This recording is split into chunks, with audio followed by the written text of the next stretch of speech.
এখানে আমরা সামান্যতম জায়গা পাবো। তো এর আগে আমরা চলে আসছি একটু মাঠ দখল করে রাখার জন্য। সারা রাত কিন্তু আমরা এখানেই থাকবো, আর যাবো না। শুধু আমাদের ভারপ্রাপ্ত চেয়ারম্যান তারেক রহমানকে এক নজর দেখার জন্য কিন্তু কষ্ট করেছি, সংগ্রাম করেছি, আন্দোলন করেছি, শুধু এই ভারপ্রাপ্ত চেয়ারম্যানকে একটা বার দেখার জন্য। আমাদের কষ্টটা তখনই সার্থক হবে যখন উনি দেশে আগমন করবেন, যখন আমরা এই স্টেজে ওনাকে দেখব। ধন্যবাদ সবাইকে। আর পরিশেষে বলবো, আমাদের সাবেক তিনবারের প্রধানমন্ত্রী mother of democracy Begum Khaleda Zia, উনি আপুষ্টির নেত্রী। উনি আমাদেরকে ছেড়ে, এই বাংলাদেশ ছেড়ে, বাংলাদেশের জনগণ ছেড়ে, আমাদের মানে সাধারণ মানুষকে ছেড়ে, আমাদেরকেই মনে করতেন উনি ছেলে মেয়ে, আমাদেরকে ছেড়ে উনি দেশ ত্যাগ করে নাই। পরিশেষে উনি অসুস্থ, খুবই অসুস্থ। আপনারা সবসময় এই পরিস্থিতিতে আছেন, আপনারা জানেন। পুরো বাংলাদেশে ওনার জন্য মিলাদ মাহফিল করতেছে।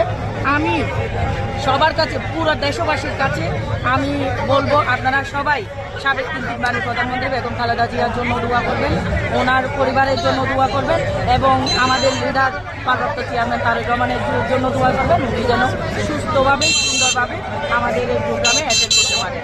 ধন্যবাদ সবাইকে।